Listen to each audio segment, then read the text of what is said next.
예, 기도하시겠습니다. 하나님 감사합니다. 복된 날 허락하여 주셔서 말씀 배울 수 있도록 도와주시는 애 감사드립니다. 우리가 일평생 끊임없이 말씀을 읽어가면서 또한 이 안에서 주님께서 우리에게 주시는 그 뜻이 무엇인지를 깨달아 알 수 있도록 인도하여 주시옵시고, 또한 이 섭리 안에서 우리가 살아감을 우리가 말씀을 통해서 우리의 삶을 통해서 발견할 수 있도록 도와주시옵시고, 이 신앙의 여정에 늘 함께하고 계신 하나님을 찬양하면서 또한 기도하면서 나아가는 저희들의 삶이 될 수 있도록 주께서 함께하여 주시옵소서. 오늘부터 에스더서 새롭게 시작합니다. 이 가운데 하나님께서 우리에게 주시는 말씀이 무엇인지를 우리가 밝히 깨달아 알 수 있도록 도와주시옵시고, 이 가운데 우리의 마음을 활짝 열고 하나님의 말씀을 들을 수 있는 귀중한 시간이 될 수 있도록 주께서 함께하여 주시길 바라오며 주 예수 그리스도 이름으로 기도드렸습니다. 아멘.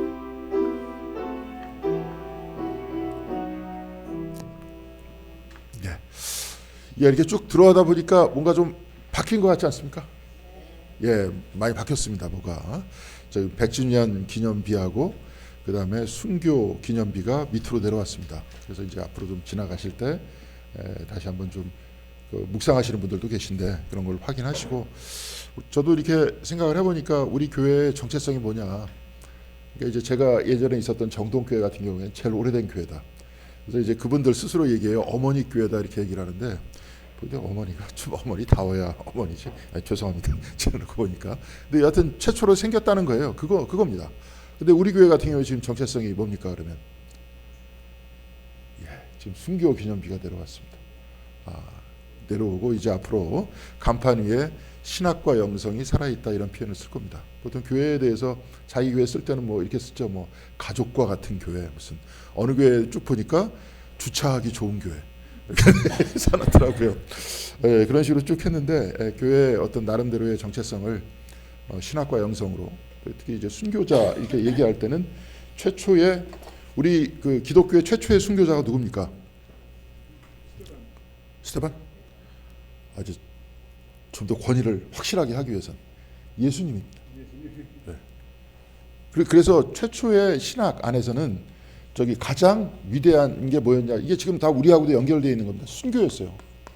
신앙의 정점이 순교였습니다. 그래서 오리겐이라는 사람이 이야기하는 기독교 신학의 정점 뭐냐? 순교예요. 죽는 거예요. 우리 죽어야 되잖아요. 그러니까 우리 죽음 속에서 뭐가 나온 겁니까? 경건이 나오는 거예요. 바울이 그렇게 얘기했잖아요. 내가 그리스도와 함께 십자가에 못 박혀 죽었다. 이제 더 이상 내가 사는 게 아니다. 캐톨릭 같은 경우에는 다시 새롭게 살기 위해서 뭘 바꿉니까? 이름을 바꾸잖아요. 이름을 바꾸는 거예요. 과거에 내가 죽었다. 이제 그리스도 안에서 새로운 생명이 됐다. 이런 얘기입니다.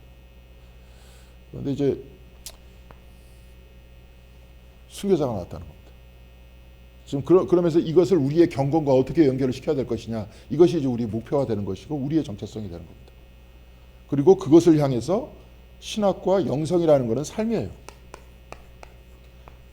제가 예전에 책을 썼었지만 영성은 뭐냐, 무엇을 논하는 거가 아니라 무엇을 하는가예요. 삶 속에서 드러납니다. 예수님도 말씀하셨죠. 열매를 보면 안다고. 뭐 한국교회가 막 크다 막 이렇게 얘기했는데 순복음교회의 열매가 뭡니까? 기복신앙 아니에요. 그거 준 거 아니에요 우리들한테. 근데 제가 계속 얘기했지만, 요한복음서를 계속 얘기했지만, 그러면서 저기 설교 말씀 한번 전할 때 중욕과 은총이라는 이야기를 한번 했었습니다. 중욕이라는 것은 세상의 법칙이라 그랬어요. 근데 은총은 세상의 법칙에 반발한다 그랬어요. 그럼 그것을, 세상의 법칙을 벗어나서 은총의 길을 찾는 것이 뭡니까? 신앙이잖아요. 근데 이 두 가지를 섞어놨다 그랬죠. 이게 기복이라 그랬잖아요. 사람들이 좋아하니까 이거를. 그러니까 무속신앙하고 순복음교회 신앙하고 차이점이 뭐냐는 거예요. 나한테 좀 얘기해 달라는 거예요. 무당하고 목사하고 차이점이 뭐냐고 저희가. 그러니까 사람들이 목사를 그렇게 인식하죠. 교회 다니는 사람도 그렇게 인식하고. 그런데 이제 안타까운 것은 저 순복음교회도 제일 처음에 우리나라에 들어오고 막 이랬었을 때는 막 이단이다 막 이랬었어요. 근데 지금은 모든 교회가 순복음화 됐습니다. 내 말을 틀렸다고 한번 지적해 보세요. 틀렸다고. 그래서 이제 겉으로 신학자들은 번영신학이다 막 그렇게 얘기를 하는데 결국은 다 그쪽으로 갔잖아요. 지금 우리가.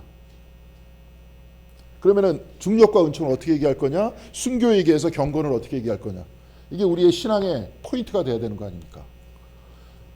좀 오늘도 이제 이야기를 할 때 에스더서를 이야기할 때 에스더서는 문제가 많아요, 사실은.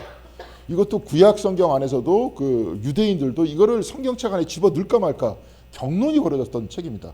왜 그런 줄 아십니까? 에스더서. 뭐 에스더 좋다 그래갖고 막 얘기하고 이제 저도 이제 성경책 읽을 때 굉장히 좀 거리를 둬야 돼요. 거리를 두라는 소리가 뭐냐면 자꾸 편을 들다 보면 분열이 됩니다.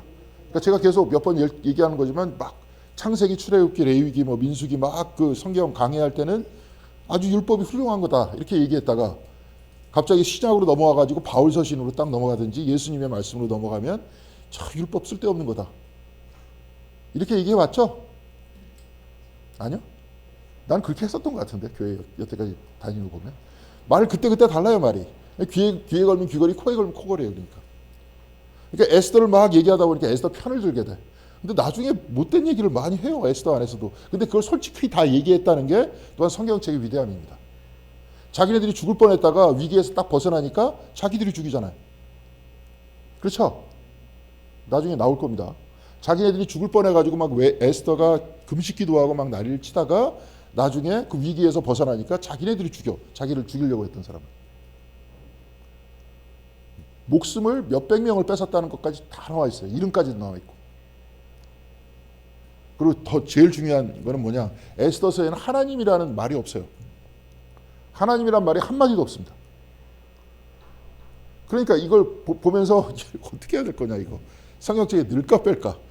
한쪽에서 보면은 철저하게 민족주의적인 얘기인데 그럼 민족주의적인 얘기를 우리가 또 어떻게 받아야 돼요? 에스더서를 읽으면서. 어떻게 받아야 됩니까? 유대 민족의 얘기인데. 그리고 여기서 나오는 게 이제 에스더서에서 나오는 그 절기, 사실 이 절기 때문에 설명한 건데 불임절이라 그래요. 불임절. 근데 제가 저기 이스라엘을 안 가봐서 잘 모릅니다. 이 불임절 때 이스라엘에 가면 이제 완전히 술판입니다. 밤새도록 술 퍼 드시는 날이에요. 길거리에서나 술집에서나 집에서나. 자기네들이 이제 이겼다 이거지. 그날이 불임절이에요. 그러니까 뭐 이게 절기를 다 지키니까 예를 들어서 초막절이다 그러면 굉장히 시끄럽다 그러더라고. 유대 전체가. 근데 불임절은 그래요. 그 가운데에서 그래도 우리가 성경 안에 있으니까 찾아가야 되겠죠. 그쵸? 성경 쭉 있으니까 이거는 빼, 이거는 집어넣어. 할 수 있습니까? 없습니까? 없어요. 그럼 이단되는 거예요.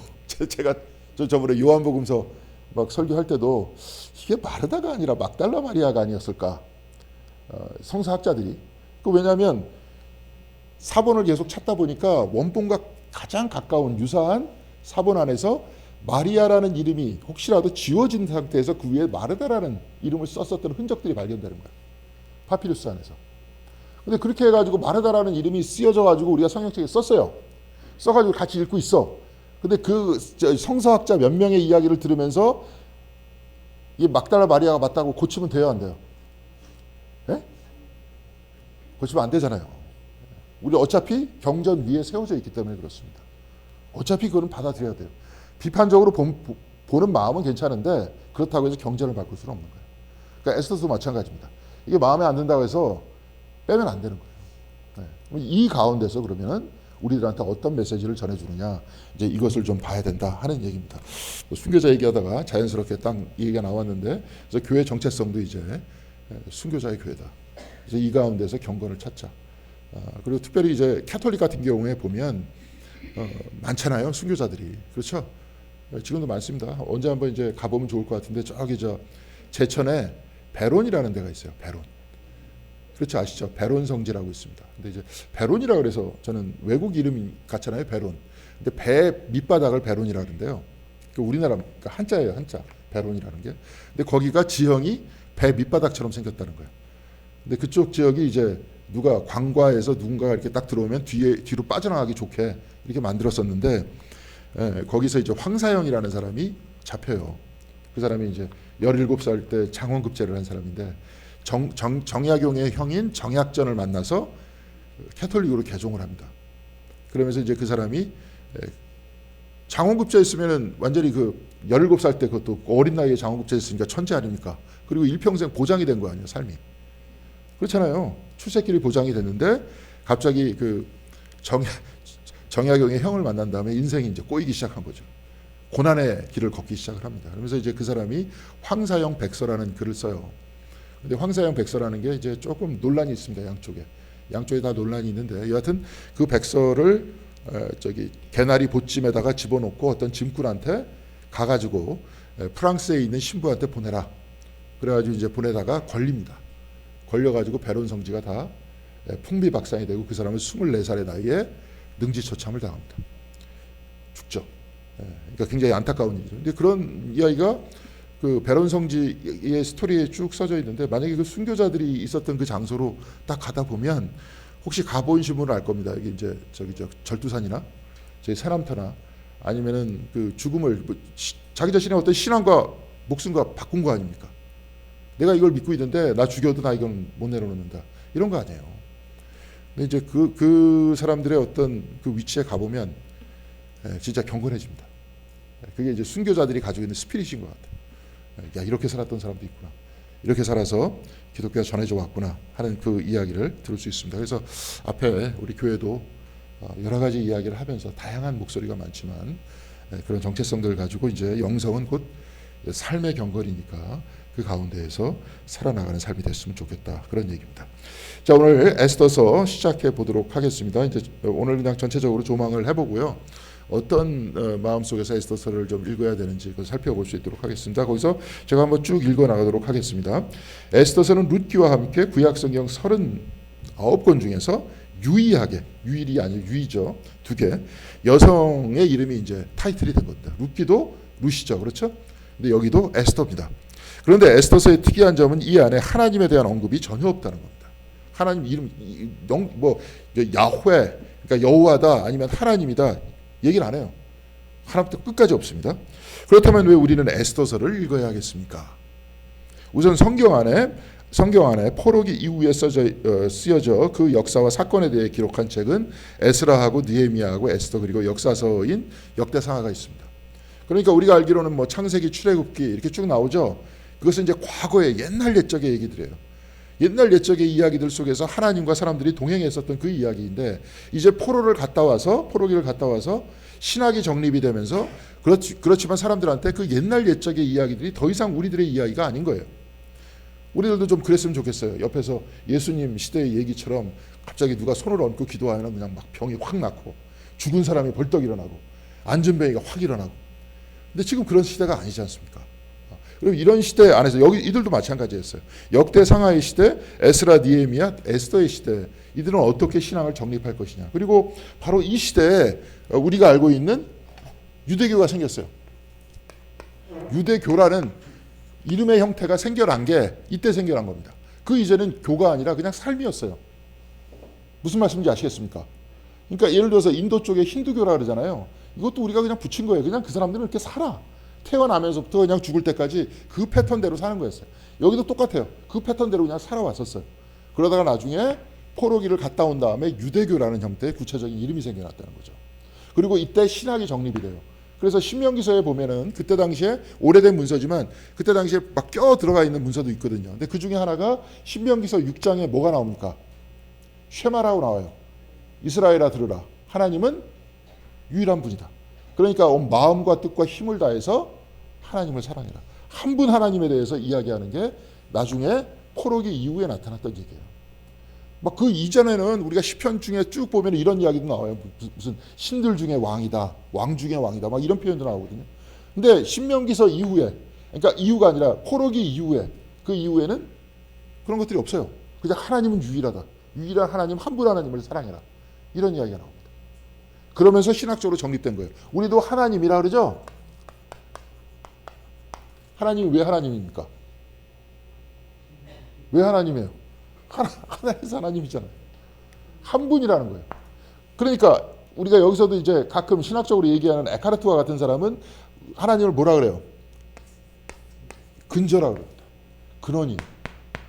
모든 근원이에요. 모든 피조물의 근원이에요. 뿌리가 되시는 분입니다. 그러니까 근원은 하나라는 거예요. 그래서 하나님입니다. 근데 이제 캐톨릭에서는 하느님이라 그러죠. 예, 하느님이라 그러죠. 근데 그 하느님이라 해도 그건 중요한 게 아닙니다. 사실은 아람어에서도 하나님을 뭐라고 표현하냐면 이슬람은 하나님을 뭐라고 표현합니까? 알라라죠. 알라가 무슨 뜻이에요? 하나님이에요. 한 분이라는 뜻이에요. 그러니까 신명기에서도 한 분이라 그랬잖아요. 근데 우리 이슬람의 그쪽에 아랍어하고 아람어하고 어원이 같기 때문에 하나님을 뭐라고 표현하냐면 예수님은 뭐라고 그랬었을 것 같아요? 알르하라 그랬습니다. 알르하. 그것도 일자예요. 한 분이라는 뜻입니다. 그러니까 한글로 하나님이 굉장히 좋은 표현이에요. 그대로 번역됩니다. 그래서 이태원에 있는 이슬람 사원 있죠. 저 있습니다. 경찰서 옆쪽으로 이렇게 경찰서 아니고 소방서. 이태원 소방서 옆쪽으로 쭉 올라가가지고 사원 위로 쭉 올라가면 알라라고 표현을 안 합니다. 하나님이라고 표현해요. 그래서 그 사람들이 얘기하는 거는 두 가지예요. 하나님은 한 분이다. 그리고 모하메드는 그분의 예언자다. 이 두 가지예요. 그 두 가지만 고백하면 누구나 다 무슬림이래.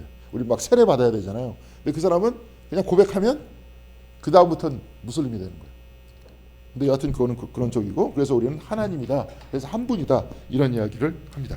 자, 여하튼 하나님에 대한 언급이 없다는 거예요. 그래서 에스더는. 그러니까 이게 우리는 어떻게 읽어야 되느냐? 그러니까 그래도 역대 상하 그 이후에 하나님에 대한 개념이 생겨났다. 그래서 에스더서를 우리는 읽으면서 포로기 이후에 나타난 이들의 신앙을 한번 볼 수 있다는 거예요.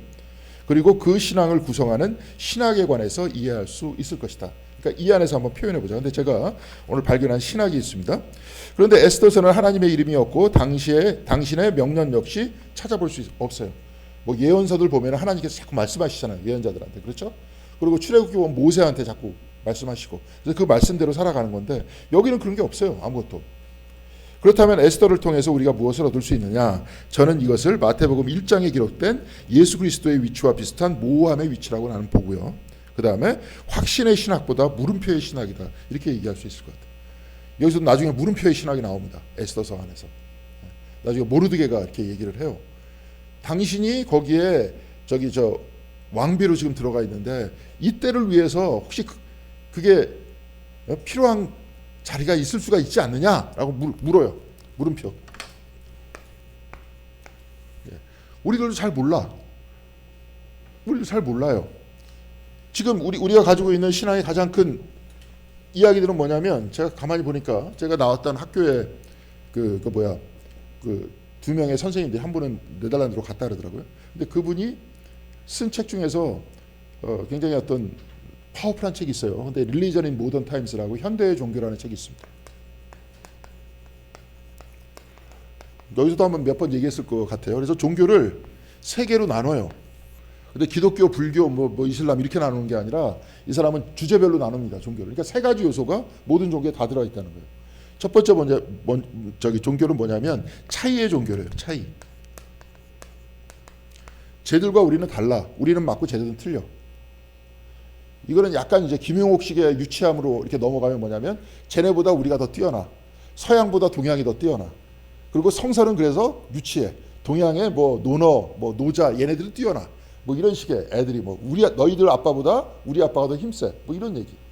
근데 걔는 조금 좀 배웠으니까 좀 유식하게 이렇게 얘기하는 거고, 우리는 그냥 평범한 사람들은 뭐예요?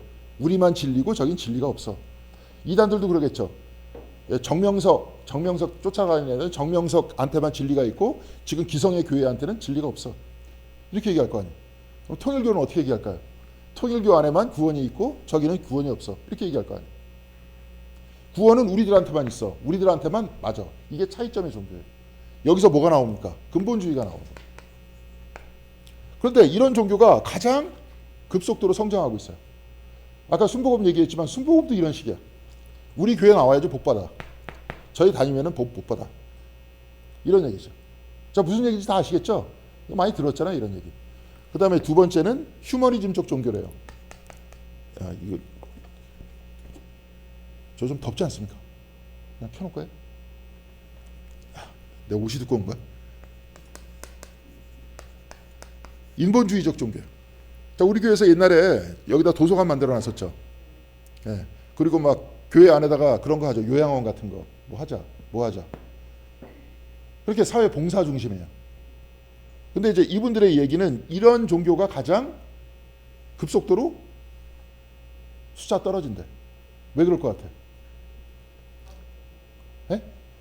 사회에서 더 잘해요. 여기 지금 도서관 만들어가지고 여기서 막 곰팡이 냄새 나고 막 이랬는데 저 공동역 지하에 쭉 내려가서 보니까 도서관이 어떻게 돼 있습니까? 여기 와서 책 빌릴 것 같아요, 사람들이? 그리고 책 읽었습니까? 여기서? 그 책 꺼내가지고 저 읽어본 분 몇 분 못 본 것 같은데. 여기서 이제 이 형태입니다. 그러니까 요양원 같은 것도 바깥에 더 잘해. 더 잘. 옛날에 교회에서부터 시작했는데. 그렇죠? 그리고 또 이쪽을 계속 다니다 보니까 뭐가 나오냐면 이제 한국의 대표적인 신학, 뭐 민중신학 같은 그런 이야기. 그러니까 사건 중심으로 신학을 이해를 해요. 여하튼 뭐 그건 복잡하니까 얘기를 안 하겠습니다. 근데 제일 중요한 것은 종교성이라는 요소가 많이 약해. 여기는. 그냥 봉사, 활동 이런 요소가 강해요. 그러니까 이쪽에 와서는 별로 위안을 못 얻어. 그러니까 사람들이 별로 안 와요. 근데 여기 차이점 중심에는 어떻게 돼요? 저기 틀렸고 여기 맞다 그러니까 모이잖아요. 지금 이단들이 모이는 이유가 그거예요. 저희 가면 멸망해.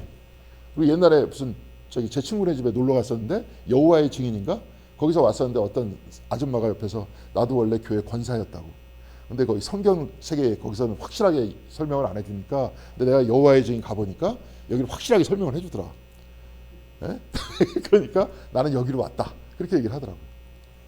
하여튼 뭐 그런 겁니다. 자, 세 번째는 영성 중심의 종교예요. 영성 중심의 종교. 근데 이제 우리가 얘기하는 영성보다 이 사람들이 얘기하는 건 뭐냐면 뉴에이지 비슷한 얘기예요. 그러면서 이 두 종교가 차이점 중심의 종교와 스피리추얼리티 인 라이프예요. 삶의 영성 중심의 종교가 가장 급속도로 성장하더라.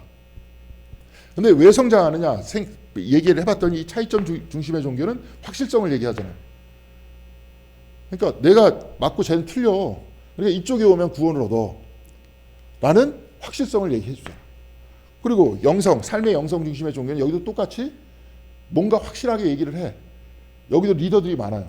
근데 그 사람들이 뭐냐면 그 내면 안에 너희들 내면 안에 움직이지 않는 그 확실한 것이 있다. 그것을 찾아라.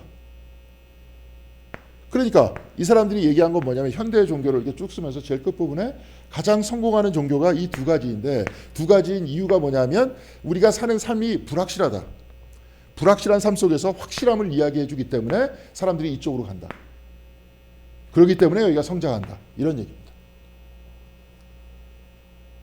근데 여러분들한테 지금 이 얘기 하려고 하는 거 아니에요. 이건 종교학자들이 얘기하는 거예요. 근데 신학적으로 얘기하면 좀 아까 제가 신학이 여기서 뭐라고 얘기했습니까? 확신의 신학보다 무슨 신학이라 그랬어요? 물음표의 신학. 여러분들이 무슨 여기서 이제 확신에 대해서 한번 이야기를 해볼까요? 저도 이제 어렸을 때 교회에서 막 어른들이 막 확신을 가지고 말씀을 많이 하셔서 어떤 확신이 있는지 이렇게 좀 찾아봤거든요. 근데 죄송합니다. 그냥 있는 그대로 얘기해요. 저도 좀 나이가 들어보니까 별 볼 일 없더라고요. 그 확실성이라는 게. 그렇죠. 폄하하는 건 아니고. 근데 우리가 가지고 있는 확실함이라는 건 그러면 어디서부터 생겨났을까요? 자, 그런 얘기를 해보겠습니다.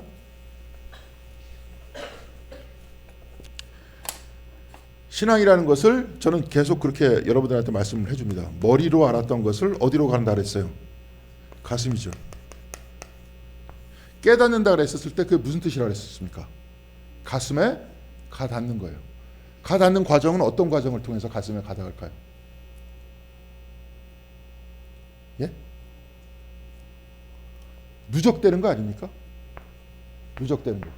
근데 누적되다 보면 좋은 건 있는데 나중에 한계가 분명히 있습니다. 나중에 자기가 깨닫는 게 전부라고 얘기할 수도 있어요. 이걸 전부라고 얘기할 때는 나중에 어떻게 되냐면 교만하게 돼요. 저는 이제 종교학을 했기 때문에 이번에도 이제 18일 날 어디 가서 이렇게 뭘 발표를 하는데 거기서도 이제 스님도 올 거고 원불교에서 교무도 올 거고 뭐 캐톨릭 신부들도 올 거고 올 겁니다. 근데 저 같은 경우에 과거에 이제 KCRP라고 종교 간 평화 회의라고 있어요. 강원영 목사 만든데 거기서 이제 종교 간 대화 위원이었습니다. 꽤 오랫동안 글도 쓰고 그랬었는데 근데 그렇게 하다 보니까 그쪽을 많이 만나잖아요. 불교 쪽을. 뭐 여기서는 우리끼리 얘기하는 거니까 그냥 얘기를 안 하겠습니다. 거기서는 얘기를 안 하는데 제가. 근데 제가 느낀 바로는 불교 쪽 계통의 스님이나 이런 인간들을 만나면 가장 많이 제가 드는 느낌이 뭐냐면 좀 시건방져요. 자기가 최고야. 그 내용을 듣다 보면 별거 아니에요. 그리고 주님의 말씀 뭐냐면 아까도 제가 말씀드렸잖아요. 열매로 한다 그랬잖아. 근데 깨달았다 그랬는데 열매가 별로 없는 것 같아 내가 볼 때. 자기들 뭐 하는 것도. 사실 제가 볼 땐 그렇습니다. 기독교인이 볼 때는. 예?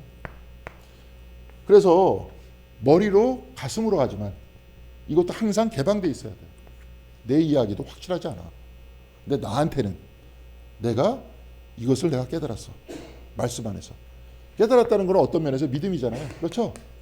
믿음은 뭐예요? 확신이잖아요. 내가 이것을 확신해. 그렇지만 이 확신도 언제나 열려 있어야 되는 거예요. 열려 있는 이 확신 속에서 가지고 있는 이 신학이 뭐냐? 제가 물음표의 신학이라고 그랬잖아요. 물음표 안에서는 뭐냐? 잘 몰라. 그렇지만 바깥의 세상 사람들은 우연이라고 그러지만 우리들은 뭐라고 얘기합니까? 하나님의 섭리라고 얘기하죠. 섭리 안에서 내가 이것을 발견했어, 마음속으로. 그렇지만 나는 열려 있어. 그래야 남들을 수용할 수 있죠. 근데 이게 전부다라고 얘기하고 나와 타자의 차이점을 이야기하면서 내가 옳고 당신이 그러 이렇게 얘기하면 어떻게 되는 겁니까? 싸우자는 게 되는 겁니다. 이 신앙이 성장하다 보니까 지금 어떻게 됐어요? 교회에서 증오를 막 전파하잖아. 여기만 맞고 저긴 틀려. 그러니까 누구를 또 지목해서 다 증오해. 여기 플러스 이제는 이념하고 결합돼 있죠, 그죠? 자기의 신앙의 확실성하고 정치적 이념하고 결합이 되면서 누구는 나쁜 놈, 우리는 다 오라. 이렇게 하다 보니까 교회에서 결과적으로 한번 쭉 보세요. 교회가 화해를 위하여 평화를 위하여 있는 곳입니까? 아니면 싸움을 위해서 있는 곳입니까? 그러니까 교회에서 맨날 싸우게 되잖아요. 이제 그런 이야기가 있다는 겁니다. 그래서 물음표의 신학일 수도 있다. 자, 이런 물음표의 신학이라는 것들이 어떻게 전개되는지 한번 살펴보겠습니다. 한번 보겠습니다. 마태복음 1장 2절 한번 같이 읽겠습니다. 아브라함은 이삭을 낳고 이삭은 야곱을 낳고 야곱은 유다와 그의 형제들을 낳고 누가 낳았다 그랬어요? 다 아브라함이 낳았죠. 근데 여자 이름이 안 들어가요. 남자가 낳을 수 있는 게 낳는 건 누굽니까? 여자가 낳잖아요. 근데 남자가 낳는다고 이렇게 얘기를 해놨어. 예, 그리고 저기 3절 보겠습니다. 유다는 다말에게서 베레스와 세라를 낳고 베레스는 헤스론을 낳고 헤스론은 람을 낳고. 근데 왜 유다가 베레스와 세라를 낳을 때 다말이라는 이름을 언급합니까? 예? 딴 때는 그냥 저기 아브라함이 이삭을 낳고 이삭은 야곱을 낳고 이렇게 쭉쭉 낳는다 그랬잖아요. 근데 왜 유다는 다말이라는 이름을 갖다 놓냐고 얘기야. 다말이 행실이 좋은 사람입니까? 안 좋은 사람입니까? 안 좋은 유다 자기 며느리잖아요. 며느리. 예. 며느리인데도 이름을 일부러 올려놔. 그리고 이방인일 수도 있어요, 이 사람은. 근데 이방인 이름을 일부러 올려놔. 예수님의 가게에 일부러 올려놔요. 그러면서 소외시키지 않는 거예요. 그러면서 나중에 여기서 이렇게 쭉 보면 솔로몬의 어머니 이름이 뭡니까? 밧세바. 근데 밧세바를 쭉 이야기하는데 밧세바가 들어갈까요, 안 들어갈까요? 이 안에. 계보에 들어갑니다. 근데 밧세바라는 이름으로 안 들어가요. 누구라고 들어갑니까? 우리아의 아내라고 들어가요. 우리아는 누구한테 죽습니까? 다윗한테 죽어요. 다윗이 직접 죽이진 않았지만 유도해갖고 죽였어요. 그러면서 그 성경책 안에서 보면은 밧세바가 우리아가 죽었다는 소리를 듣고 며칠 울죠. 그 이야기를 전해주는 거예요. 그러니까 성경책 안에 딱 보면서 다윗이 무조건 오라 이런 식으로 편들지 않는다니까요. 성경은 있는 그대로 다 얘기해요. 에스더서도 다 얘기합니다. 에스더니까 에스더 옳다, 뭐 에스더 그때 유대인이다 옳다 그쪽 편들자 이러다 보면 유대인이 죽은 것도 편들어야 돼요. 그럼 안 되는 겁니다. 일부러 막 다 써놓은 거예요. 딱 써놔가지고 쭉 이야기를 하는데 제가 이 이야기를 쓴 이야기는 뭐냐면 마태복음은 이제 낳고의 구조인데 그런데 여기서는 목의 구조가 아니라 누구 구조입니까?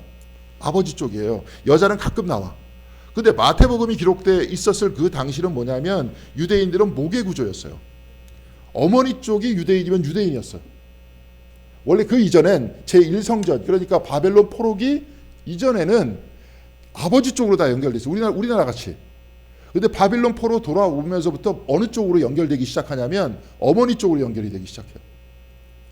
왜 그랬을까요? 왜? 아버지가 누군지 잘 몰라요. 그러니까 아버지가 저기 이방인일 수도 있어요. 그러니까 아버지가 바빌론 사람이야. 그러면 그 아들은 어떻게 돼야 되는 거야? 바빌론 사람이 되는 거 아니야. 그렇죠. 근데 어머니가 유대인이야. 그럼 어머니는 확실해. 그렇기 때문에 어떻게 된 거예요? 유대인 된 거예요. 그러니까 유대인도 다민족이에요. 우리 같이 생긴 사람도 있어요. 아프리카 흑인처럼 생긴 사람도 있어요. 어머니가 유대인입니다. 유대인이니까. 그런 구조로 나 있어요. 그러니까 마태복음이 쓰여져 있을 때는 어떤 구조였냐? 목의 구조였다는 거예요. 근데 갑자기 북의 구조로 바뀌어요. 마태복음은. 왜 그랬을까요? 예. 왜냐하면 아브라함서부터 다윗까지 연결이 돼야 될 거 아니에요, 예수님. 그렇죠? 아브라함하고 다윗하고 연결이 돼야 예수님은 다윗의 자손이 되는 거 아니에요. 어머니 쪽하고 연결이 되면 마리아가 누구 자손이야? 잘 몰라. 잘 모르기 때문에 모호해. 그런데 되게 또 한번 쭉 볼게요. 그 밑에 16절 한번 보겠습니다. 그 밑에 야곱은 마리아의 남편 요셉을 낳았다. 여기서 야곱이 또 낳았다 그러잖아. 그죠? 그런데 예수님은 어떻게 나왔느냐? 같이 읽겠습니다. 마리아에게서 그리스도라고 하는 예수가 태어나셨다. 난 게 아니라 어떻게 된 거예요? 좀 달라요. 다 나타났다 얘기하지만 예수님 나올 때는 어떻게 표현합니까? 태어나셨다. 왜 그렇게 태어나셨습니까? 네? 성령으로 잉태됐어요. 그럼 예수의 아버지는 요셉이에요, 아니에요? 요셉이 아닌 거 아니야, 그러면은 위에서 아브라함하고 다윗의 이름을 올려놨어. 그래서 갑자기 모계가 아니라 부계로 갖다 놨어. 그런데 그 안에서 예수님이 나왔어. 근데 예수님은 그 사람들하고 상관이 있어요, 없어요? 상관없는 거 아니에요, 성령으로 잉태됐으니까. 그렇다고 해서 그들의 자손이 아니냐? 그럼 유대인이 아니냐? 유대인이죠. 왜? 어머니가 마리아니까. 지금 모호합니까? 모호하지 않습니까? 모호하다는 거예요. 모호하기 때문에 어떤 표현이에요?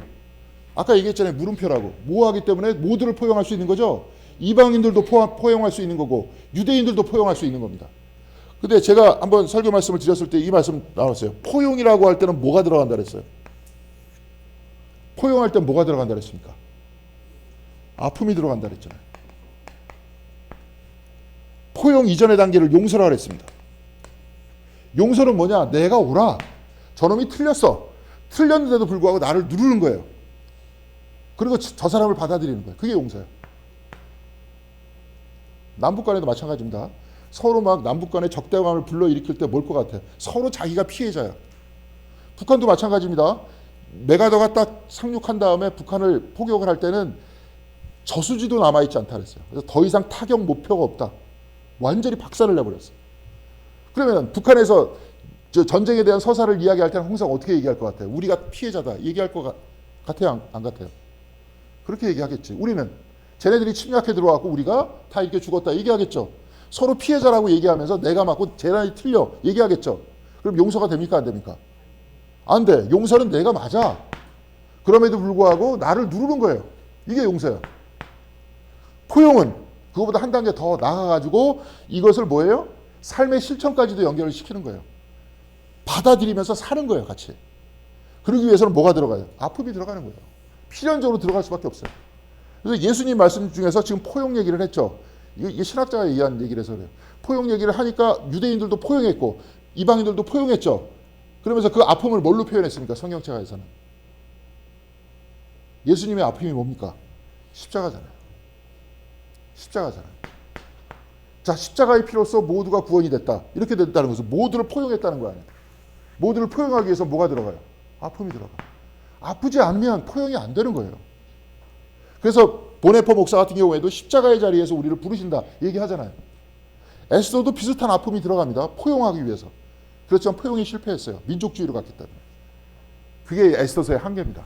좀 이따 이게 나올 겁니다. 자기도 막 금식하고 아픔을 당하고 민족을 품어 안으려고 노력하지만 그것이 민족의 이야기 안에서만 얘기가 됐던 거예요. 그러니까 상대방 다 죽이지. 죽인 다음에 죽은 사람 걸어놓으라 그러고. 이제 그런 부분이 있습니다. 좀 무슨 말씀인지 아시겠죠? 모함이라는 게. 그래서 그런 거예요. 그러고 나서 보니까 제가 어저께 그 유튜브에서 역사 스페셜을 딱 봤는데 거기서 김 씨가 우리나라 성이 아니더라고요, 보니까. 중국에서 하사한 성이더만요. 저 처음 알았습니다. 그러니까 김 씨는 우리나라만 있는 줄 알았어요.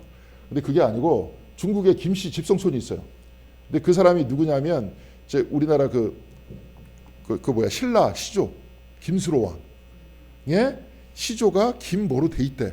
거기 문무왕 대왕비에 찾아가 보니까 그들의 자손들이 지금 중국에 살아.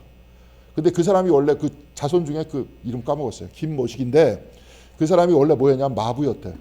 근데 마부였는데 나중에 그 한나라 왕을 지켰대요. 끝까지. 그래가지고 그 사람이 마부에서 신분을 상승시켜가지고 그 사람한테 성을 하사했대. 이게 김씨예요. 김씨가 뭡니까 성이? 금이잖아. 금. 가장 소중한 이름을 성을 하사했다는 거예요. 그래서 그 사람이 어느 쪽이냐? 흉노였다는 거예요. 훈족이었다는 거예요. 그래서 그 사람들이 내려와서 신라가 만들어졌다. 그러니까 신라의 그 왕관, 그 금 왕관 아시죠? 왕관, 금관. 그게 스키타이 문명이에요. 흉노 문명에서 나온 그 얘기입니다. 그러니까 이질적인 문화예요, 사실은. 근데 한 나라에서 같이 살았잖아. 뭐 지금이야 뭐 다 이미 다 지난 얘기니까. 근데 과거에는 그랬다. 뭐 그런 얘기입니다. 하여튼 뭐 그거는 그 얘기고 역사 학자들이 좋아하는 얘기고. 여하튼 제일 중요한 것은 이제 아픔을 동반한다. 그래서 그 중간에 한번 제가 읽겠습니다. 예수 그리스도의 혈통은 그리고 위치는 모호하다. 그러나 모호하여 모두를 포용했다. 포용은 아픔을 동반한다 그랬습니다. 그리고 이 아픔은 십자가를 통해 하나님과 사람의 연합 곧 구원을 이루셨다는 거죠. 그렇죠? 그래서 그리스도의 탄생도 역시 마찬가지로 그렇게 되어 있다는 거예요. 민족을 포용하고, 아까 다말이라는 사람 포용하고, 우리아의 아내도 포용하고, 라합이라는 사람 뭡니까? 기생이잖아요. 기생도 포함하고. 그러면서 그리스도의 역사 안에서는 모두를 포함하고 성령 안에서 모두를 하나로 만드셨다. 그리고 하나로 만드시는 구체적인 작업은 십자가에 집중이 됐다. 이 이야기를 하려고 했던 겁니다. 이제 그렇게 쭉 이야기를 해요. 이제 에스더를 한번 보겠습니다. 에스더 역시도 혈통을 밝히지 않아요. 그 밑에 에스더서 2장 10절 같이 읽겠습니다. 에스더는 자기의 민족과 혈통을 밝히지 않았다. 이게 이 사람이 처음에 어디로 들어가냐면 궁녀로 들어가. 궁녀로 들어가면서 자기 혈통을 밝히지 않아요. 그러면 이 사람은 페르시아 사람이에요? 페르시아 사람입니까? 아닙니까? 아니죠. 유대인이에요? 그러면? 또 그것도 아니잖아요. 왜냐하면 유대인의 위치를 밝히질 않아. 그렇지만 왕의 왕비가 됐으니까 페르시아 사람 아니에요. 그렇죠. 요즘 페르시아가 이란 아닙니까? 이란. 이쪽 사람이잖아요. 근데 그 위치를 밝히지 않아요. 그러면서 또 20절에 보면 2장 20절 같이 읽겠습니다. 에스더는 자기 혈통과 민족에 관해서는 모르드게가 시킨 대로 입을 다물었다. 에스더는 모르드게의 수혜 아래 있을 때도 모르드게가 하는 말을 늘 그대로 지켰다. 여하튼 여기서는 모르드게가 아주 나와요. 그러면서 지키지 않았다요. 죄송합니다. 건조해서. 그 다음에 4장 13절 그 다음 페이지 보겠습니다. 같이 읽겠습니다. 모르드게는 왕후께서는 궁궐을 계시다고 하여 모든 유다 사람이 겪는 재난을 피할 수 있다고 생각하십니까? 이거 뭔 얘기입니까? 하만이 엉뚱하게 조서를 내리죠. 그래가지고 저 유대인 저 나쁜 놈들이다. 살려둬서는 안 된다. 이렇게 쭉 얘기하잖아요. 근데 그 이유가 됐던 것은 그 원인은 누가 제공했습니까? 예, 그래서 모르드게가 제공한 거예요. 이 인간이 좀 문제입니다. 내가 가만히 보니까 자기가 하만 지나가는데 그냥 속으로 인사 안 하면 되잖아요. 그렇죠? 재밌는 얘기 하나 해드릴게요. 그 일본 사람들은 자기를 잘 드러내지 않는다며요. 난 일본 사람들하고 친해본 적이 없어서. 근데 자기 속에 있는 말을 안 한다 그러대. 예. 그래서 일본 사람들이 한국에 오면 상처를 받는데요. 그러니까 뭐 여자 뭐 친구를 사귀든지 누굴 사귀면 이렇게 다 얘기한다는 거야. 한국 사람들은 자꾸. 일본에서는 절대로 이야기하면 안 되는데 여자 뭐 얼굴을 가지고 얘기한다든지 몸매를 가지고 얘기한다든지 생각을 가지고 뭐라 그러든지 이런 얘기를 하면 안 되는데 앞에서 다 얘기한다는 거야. 한국 사람들은. 그런 이야기를 한다 이렇게 쭉 이야기를 하더라고요. 예. 근데 이제 일본은 얘기를 안 하죠. 근데 일본에서 이제 침묵이라는 소설 아시죠? 침묵.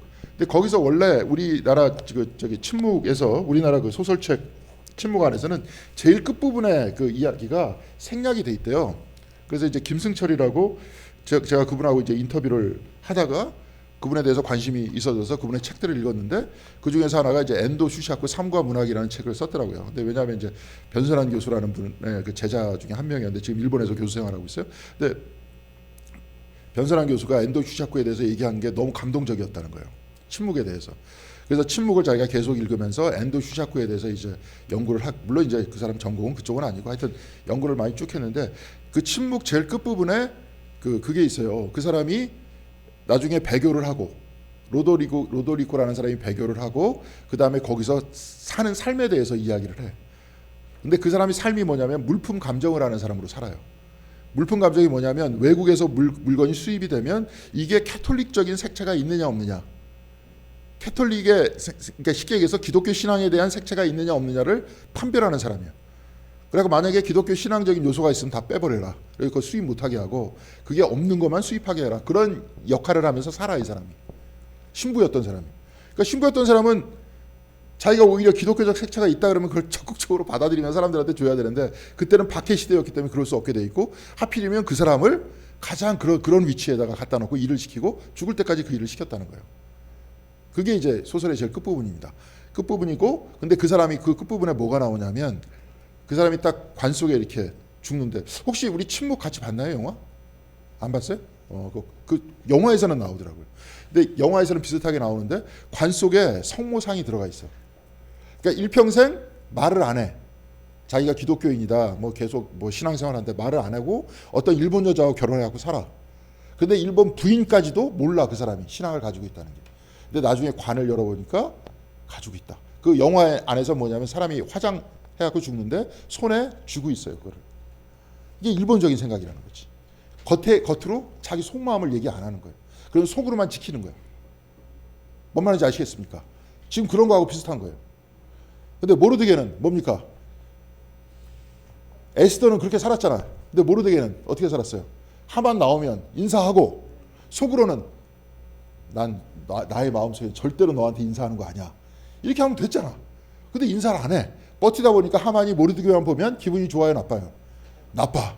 그러니까 모르드게만 죽이면 되는데 저하고 연결되어 있는 애들 다 죽이겠다. 이렇게 얘기했던 거예요. 그러니까 이제 난리가 났거든. 난리가 나니까 모르드게가 에스더한테 가가지고 이 얘기를 하는 거예요. 우리 다 죽게 생겼다. 그러면서 쭉 이야기를 합니다. 그러면서 왕후께서 궁궐에 계신다고 해서 모든 유대 사람이 겪는 재난을 피할 수 있다고 생각하십니까? 그러면서 14절 같이 읽겠습니다. 이런 때 왕후께서 입을 다물고 계시면 유대 사람들은 다른 곳에서라도 도움을 얻어서 마침내는 구원을 받고 살아날 것이지만 왕후와 왕후의 집안은 멸망할 것입니다. 왕후께서 이처럼 왕후의 자리에 오르신 것이 바로 이런 일 때문인지를 누가 합니까? 다 뭐로 하고 있어요? 누가 합니까? 그리고 그 앞에 제가 줄 그어놨어요. 다른 곳에서라도. 이게 이제 성서학자들은 바로 이것이 이제 하나님을 암묵적으로 표현하는 것이라는 거예요. 당신이 돕지 않더라도 하나님께서 도우실 것이다. 이 표현을 어떻게 하고 있습니까? 다른 곳에서라도 이렇게 표현하고 있어요. 그리고 나서 나중에 바로 이런 일 때문인지를 누가 압니까? 이렇게 물음표를 던지죠.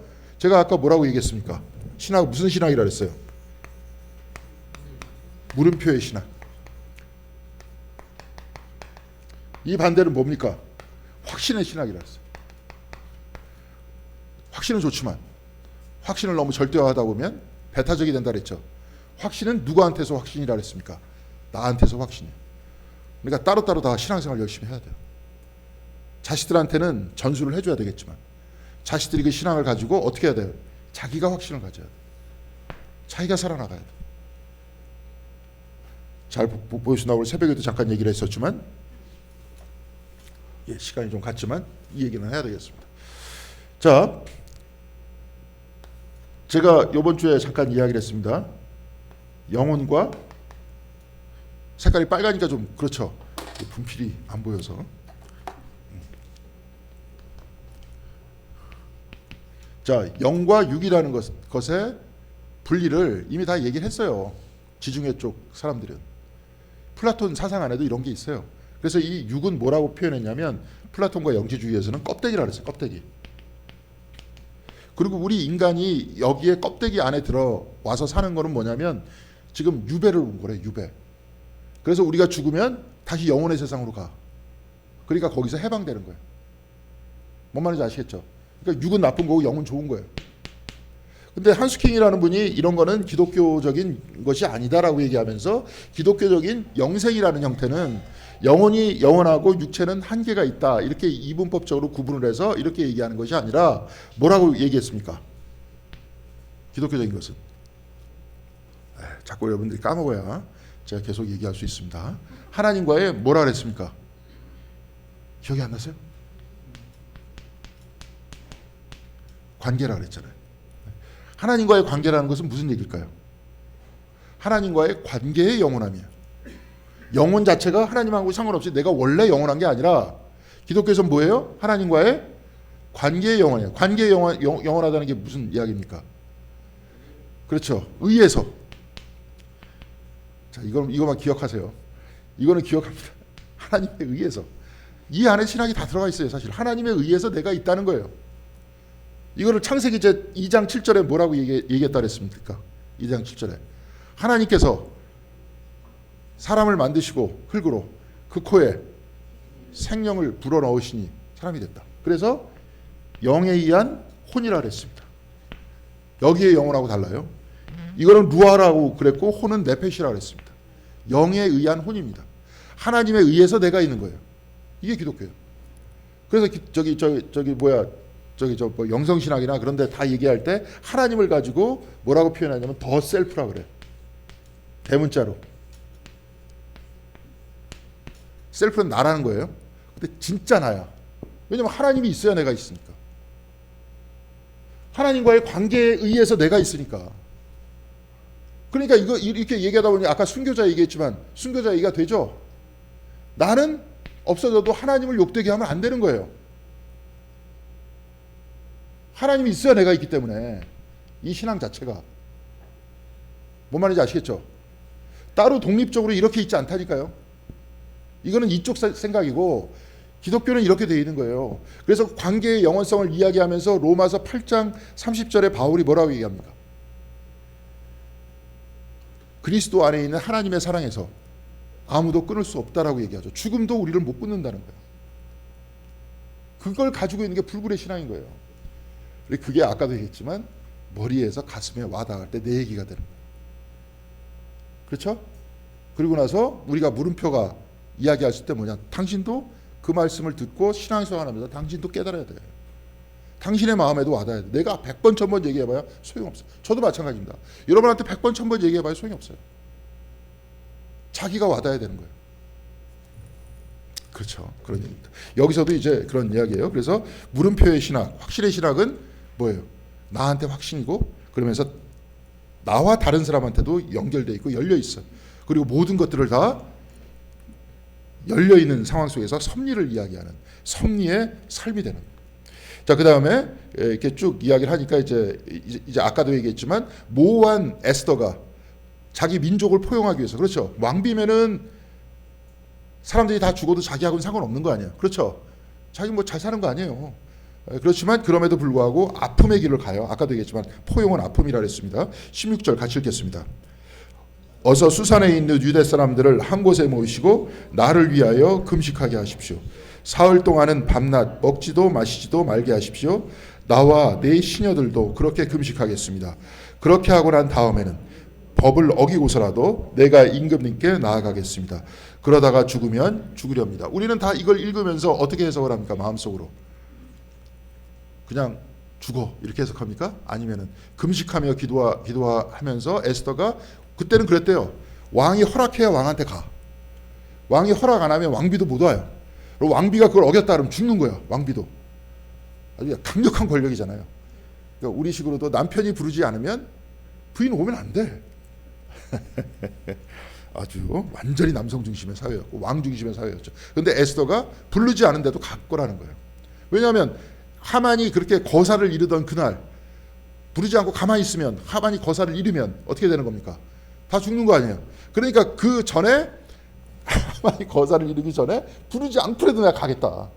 그리고 목숨 걸고 가겠다. 왕이 죽으라면 그냥 죽을 수밖에 없다. 내가 할 수 있는 건 여기까지다. 그 안에서 쭉 우리는 어떻게 읽습니까? 이걸 쭉 읽으면서 에스더서를 읽으면서 그 가운데 하나님의 섭리가 도우셨다. 이제 이렇게 읽잖아요. 우리가 아시겠죠? 예, 하나님의 이름은 나와 있지 않아도 그 가운데 우리는 어떻게 읽습니까? 하나님 섭리를 읽잖아요. 그러면서 이제 쭉 가는 거예요. 그래서 에스더서의 이제 물음표 신앙을 하나님의 섭리를 믿고 죽으면 죽으리라는 아픔의 결단을 내리죠. 그렇죠? 자기 유대인들 포용하기 위해서는 뭐 어떻게 해야 된다 그랬어요? 포용을 위해서는 아파야 된다 그랬잖아요. 예, 아프지 않고 포용할 수가 없습니다. 이게 다 아픈 겁니다. 자, 그런데 이제 한계를 보이고 있다 이렇게 이야기를 해요. 그 한계에 대해서 한번 쭉 얘기하고 마치도록 하겠습니다. 그래서 에스더 이제 9장 1절까지 쫙 스토리가 연결이 되면서 결국은 나중에 하만이 죽어요. 하만이 죽는데 나중에 9장 1절에 하만만 죽이는 게 아니라 싹 다 죽여요. 한번 보겠습니다. 12째 달인 아달월 13일 드디어 왕이 내린 명령과 조서대로 시행하는 날이 되었다. 이날은 본래 유대 사람의 원수들이 유대 사람을 없애려고 한 날인데 오히려 유다 사람이 자기들을 미워하는 자들을 없애는 날로 바뀌었다. 그러니까 이게 순환을 받는 날이 오히려 어떻게 되는 겁니까? 승리하는 날로 바뀌었잖아요. 순환이 승리로 바뀌었다. 이게 이제 불임절이라는 거예요. 이 불임이라는 게 이게 뭐냐면 제비 뽑기 하는 식으로 주사위 같은 거예요. 그러니까 하만이 날짜를 정했어. 이게 딱 주사위를 던져가지고 이날 유대인들 다 잡아 죽여야겠다. 그랬는데 오히려 그날 누가 죽었습니까? 자기가 죽었다는 거예요. 이제 그래서 불임절이라는 겁니다. 그래서 6절 한번 보겠습니다. 같이 읽겠습니다. 유다 사람들은 도성 수산에서만도 그런 자들을 500명이나 처형했다. 유대 사람들이 이제 거꾸로 죽이잖아요. 자, 아까 얘기했듯이 예수님께서는 모호했다 그랬죠. 모호한 그 위치 속에서 모두를 포용했다 그랬죠. 포용은 그냥 말로 좋아서 포용이 아니라 포용 안에는 항상 상처가 들어간다 그랬잖아요. 그게 십자가를 통해 가지고 모든 민족을 통합했다. 우리는 이렇게 고백을 하면 신앙생활을 합니다. 근데 우리는 유대인 아니잖아요. 유대인 아닌데 우리 신앙생활 하잖아요. 그렇죠? 저 일본 가서는 일본 사람들도 신앙생활 할 거 아닙니까? 그렇게. 그런 식으로 딱 됐는데 여기서는 지금 누구 편 들었습니까? 에스더는. 민족을 포용했지만 민족을 넘어서는 포용할 수 있었어요? 없었어요? 없었어요. 그러니까 어떻게 뭐가 나옵니까? 폭력이 나오잖아요. 자, 오른쪽에 보겠습니다. 오른쪽에 한번 에스더서 3장 13절에 하만은 어떻게 했는지 한번 같이 읽겠습니다. 같이 읽겠습니다. 그 조서를 급히 왕이 다스리는 모든 지방으로 보냈다. 그 내용이 12달인 아달월 13일 하루 동안에 유대 사람들을 남녀노소할 것 없이 모두 죽이고 도륙하고 진멸하고 그들의 재산을 뺏으라는 것이었다. 재산까지 다 약탈하라는 것이었어요. 근데 여기 있는 유대인들은 다 죽이지는 않고 500명 죽이고 재산은 약탈하지 않았다는 거예요. 그래도 사람 죽인 거는 확실합니까? 확실하지 않습니까? 확실하잖아요. 그 다음에 보겠습니다. 10절 같이 읽겠습니다. 유다 사람들은 원수요 함무다다의 아들인 하만의 10 아들도 죽였다. 유다 사람들은 그들을 죽이기는 하였지만 그들의 재산은 빼앗지 않았다. 재산을 안 뺏었다는 거예요. 잘못한 인간만 죽였다는 거예요. 그래도 살인은 살인이죠. 근데 이것들을 해피엔딩으로 기록한 게 아니라 에스더서는 기록하고 있어요. 기록하고 있지 않습니까? 기록하고 있어요. 유다인들도 똑같이 편을 들면 이상하게 바뀐다 하는 얘기를 썼던 겁니다. 그래서 15절 같이 읽겠습니다. 수산의 유다 사람들은 아달월 14일에 한 곳에 모여서 수산에서만도 300명을 죽였으나 역시 재산은 빼앗지 않았다. 여기서 또 그 다음 날 또 죽였다는 거예요. 자, 그러니까 13일 날 하만도 죽고 하만의 열아들도 죽고 그 다음에 500명이 죽고 그 다음 날 또 300명 또 죽이고 살벌합니다. 얘기를 이렇게 많이 죽였다는 거예요. 그래서 그 밑에 제가 잠깐 읽겠습니다. 에스더는 하만과 아들들의 죽음을 장대에 매달고 결국 에스더와 함께 유대인들이 사람들을 대량 학살을 했습니다. 양자를 완전히 포괄하지 못했고 민족주의로 한편을 들었기 때문에 결국 파괴로 끝난 것입니다. 그래서 예수 그리스도의 구원을 기대하게 되어 기대하지 않게 되어 이 성경을 읽는 사람들은 모든 사람들을 포용할 수 있는 사랑의 그리스도가 와야 된다. 사랑의 주님이 와야 된다. 이런 얘기를 하게 될 거 아닙니까? 그래서 우리에게 있어 포용은 아픔을 뜻하고 이것이 완성될 때까지 그리스도의 십자가를 따르라. 그래서 그리스도의 제자가 되는 사람은 누구를 따르는 겁니까? 에스더를 따르는 거예요? 예수를 따르는 거예요? 예수를 따르는 거죠. 예수를 따르는 거는 용서와 포용의 길로 가는 겁니까? 아니면 딴 길로 가는 겁니까? 용서와 포용의 길로 가는 거예요. 포용과 용서를 하기 위해서는 뭐 한다 그랬습니까? 아파야 된다 그랬어요. 어쩔 수 없이 아파. 근데 당연한 거예요. 그러니까 서로 위로해야 돼요? 위로하지 말아야 돼요? 위로해야 돼요. 속죄 때 서로를 위해서 중보기도 하고 포용할 때 어떻게 해야 됩니까? 아픔을 당한 사람들 위로해 줘야 돼요. 받아들이는 거 쉽지 않습니다. 저 같은 경우도 그래요. 내가 분명히 맞는데 나도 좀 아까 막 학습 먹을게 가지고 뭐라 그랬지만 저 사람들 욕한다고 해갖고 저 사람들 틀렸어 이렇게 하면 됩니까? 안 됩니까? 안 되잖아요. 네. 그거보다 더 큰 가치를 가지고 얘기해야 될 거 아닙니까? 기독교가 그렇잖아요. 아까도 우리가 종교학자 2명의 이야기를 통해서 발전하는 종교에 대해서 쭉 얘기했지만 우리는 발전을 위해서 물론 발전도 중요하죠. 교회도. 근데 우리가 진짜 해야 되는 건 뭡니까? 그리스도의 제자가 되는 거잖아요. 그게 우선 아니에요. 그래서 포용해야 되는 거 아니에요. 교회가 돈이 많아지면 뭐 좋을 수도 있습니다. 왜냐하면 예산에 대해서 걱정 안 하고 있잖아요. 근데 만약에 많아지잖아요. 그럼 어떤 현상이 일어나는지 아십니까? 다 돈으로 해결하려고 그래요. 돈으로. 뭐 선교지 몇 교회를 도왔다. 나중에 돈으로 쭉 이야기한 다음에 돈으로 많이 도와줬던 그 사람은 어떻게 뭐가 됩니까? 교회에서 이제 지도력으로 올라가는 거예요. 뭐 감독이 되고 뭐 되고 그 다음부터 막 그렇게 시작하고 교회에서 무슨 일 할 때 봉사 구차나 다 뭘로 합니까? 돈으로 합니다. 일하는 사람 쓰면 돼요. 그러니까 정독교회 같은 경우에는 뭐 사찰 집사다 이렇게 이런 사람이 있긴 있지만 직원들이 따로 있어요. 그런 인력 거기서 다시 나오는 사람들이에요. 그런 사람들이 청소하고 다 합니다. 화장실 청소하고 목사 사무실 다 청소해주고. 교인들이 와서 청소 안 해줘요. 왜? 돈 있는데 뭐. 돈 주면 되는데. 그렇게 되는 거예요. 그렇게 됩니다. 더 큰 교회는 더 하겠죠. 거기만도 그렇게 되지만 사랑의 교회 같은 경우에는 뭐 기사들도 여러 명 있을 거예요. 뭐 전기 기사, 무슨 기사 해가지고 그렇게 되는 현상입니다. 그래서 봉사하면서 아픔을 가지고 아픔을 품고 가면서 신앙생활을 해야 될 거 아닙니까? 그렇죠? 예, 그래서 신앙생활하죠. 이것은 포용이다. 포용은 필연적으로 아픔이 필요하다. 이 포용과 아픔을 절대적으로 표현한 것이 십자가다. 그래서 십자가 위에서 주님께서는 십자가에 못 박는 사람들 용서하셨죠? 저들의 죄를 용서해달라 그러죠. 그리고 옆에 오른편에 강도 한 명도 포용합니까? 포용하지 않습니까? 포용하잖아요. 우리도 이렇게 쭉 되다 보니까 우리가 우리의 삶을 주님 앞에 내놨을 때 죄인이에요? 죄인이 아니에요? 나의 삶 자체가 잘못이 많잖아요. 상처도 많고. 사실 상처하고 죄는 같이 연결되어 있는 것 같아요. 상처 때문에 죄를 짓는 거 아닙니까? 누군가 건들면 기분 나쁘잖아요. 지금 막 사회에서 뭐 살인을 저지른다, 뭐 어떤다 이렇게 사람을 쭉 보면은 어떤 현상입니까? 어렸을 때 대부분 학대받은 사람이 많잖아요. 그 상처 때문에, 그것 때문에 계속 그러는 거 아니에요. 뭐 10대 애들도 맨날 쌈박질하고 막 그럴 때 뭐 때문에 그런 것 같습니까? 예? 자기 알아달라는 거 아니에요. 자기 무시당하고 막 이러면. 그런 내용입니다. 그래서 에스더서는 여기서 분명한 자기 한계를 이야기를 하고 있고 십자가를 기대하지만 에스더서에 있는 모든 스토리들을 한번 우리가 알아보자 뭐 그런 이야기입니다. 자, 마지막으로 결론 부분 제가 한번 읽고 마치도록 하겠습니다. 에스더 3장 7절. 아수에로 왕 12년 첫째 달 니산월이다. 사람들은 유다 사람들을 어느 달 어느 날에 죽일지 그 날을 받으려고 하만이 보여주는 주사위의 일종인 부르를 던졌다. 주사위가 12달인 아달월 13일에 떨어졌다. 이 주사위가 이제 그렇게 됐기 때문에 그 주사위의 이름이 부림이라는 거예요. 그날이 그래서 부림이라는 겁니다. 주사위가 12달인 그 부르는 히브리어가 아닌 아카드어입니다. 그래서 하만이 유대인들을 죽일 날짜를 정했지만 사실 그날 누가 죽습니까? 하만이 죽어요. 그리고 다른 사람이 죽었다는 거예요. 그래서 에스더 9장 17절 이 일이 일어난 것은 아달월 13일이다. 13일에는 쉬면서 그날을 잔치하면서 기뻐하는 날로 삼았다. 이 날이 곧 불임절이라는 거예요. 그래서 위 9장 1절의 내용과 같이 유다인들을 없앨 날에 오히려 하만의 잔당들이 죽는 날이 됐다는 겁니다. 그래서 불임절 날 모두 과하게 술을 마시고 예루살렘 도시 전체가 만취와 축제의 날로 계속된대요. 저는 안 가봐서 모르겠는데 그날은 그렇다는 겁니다. 자, 근데 중요한 것은 이 날은 우리는 어떻게 기려야 될 것 같습니까? 이 사람들은 좋다고 우리가 이겼다고 막 술 먹고 있는데 우리는 어떻게 기려야 돼? 우리는 기리지 않습니다. 불임절. 기리지 않는데 만약에 우리가 우리의 언어로 우리의 삶 속에서 받아들여진다면 어떤 날로 우리가 이야기해야 될 것 같아요? 완전하지 못한 포용을 완전한 포용으로 만드는 날로 삼아야 될 거 아니에요. 무슨 말씀인지 아시겠죠?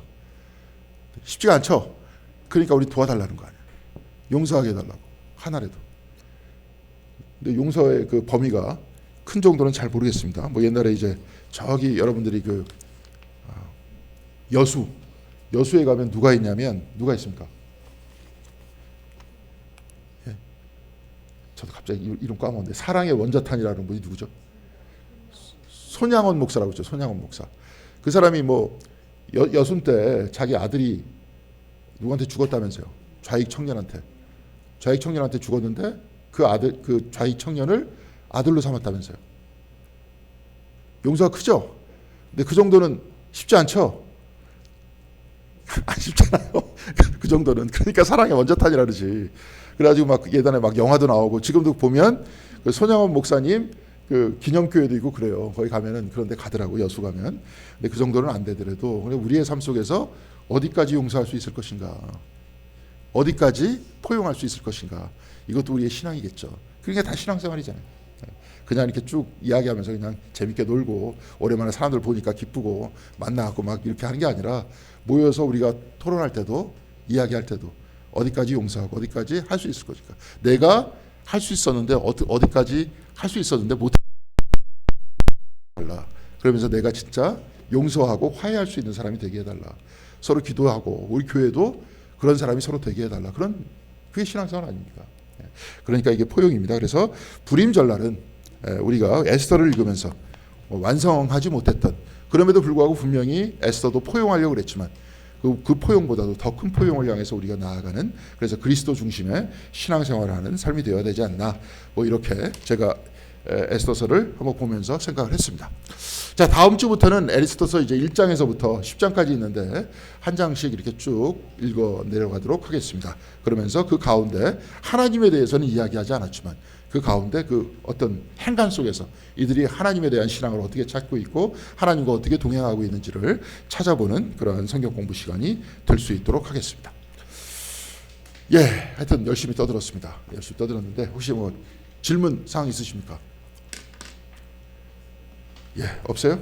예, 하여튼 잘 하시고, 그 신약 성경이 쭉 보다 보면 굉장히 나름대로 좀 요한복음 같은 경우에 좀 신학적이고 그 내용이 감동적인 측면들이 좀 있는데 에스더서는 주로 이야기 형태입니다. 그래서 이야기 속에서 감동을 받는 그러한 시간이 됐으면 좋겠습니다. 기도하고 마치도록 하겠습니다. 하나님 감사합니다. 귀한 날 허락하여 주시고 같이 말씀을 읽을 수 있도록 도와주시느라 감사드립니다. 용서와 포용이라는 것 힘듭니다. 그러나 바로 우리가 그리스도의 용서와 그리스도의 포용을 통해서 하나님과 가까워지는 삶을 살았다고 고백하고 있사오니, 또한 예수께서도 우리들에게 너희들도 가서 그렇게 하라 라고 말씀하셨듯이 우리도 진정 주님의 제자가 되는 삶을 살 수 있는 저희들의 삶이 될 수 있도록 인도하여 주시옵소서. 용서하기 힘듭니다. 포용하기 힘듭니다. 그럴 때마다 우리로 하여금 기도할 수 있도록 도와주시고 우리의 마음속에서 타자를 향한 마음의 공간들을 열어놓을 수 있도록 도와주시고, 그래서 같이 살아가면서 우리 교회가 비록 완전하진 않지만 서로 용서하고 서로 포용하면서 그리스도의 공동체가 아름답게 이루어져 나가는 귀한 교회가 될 수 있도록 주께서 함께하여 주시옵소서. 오늘 하루 이제 절반이 남았는데 이날도 충만하게 주님과 더불어 살 수 있도록 도와주시옵시고, 또한 오늘 하루도 포용과 용서를 실천하는 소중한 한 날이 될 수 있도록 주께서 인도하여 주시길 바라옵고, 이 모든 말씀 우리 주 예수 그리스도의 이름으로 기도드렸습니다. 아멘.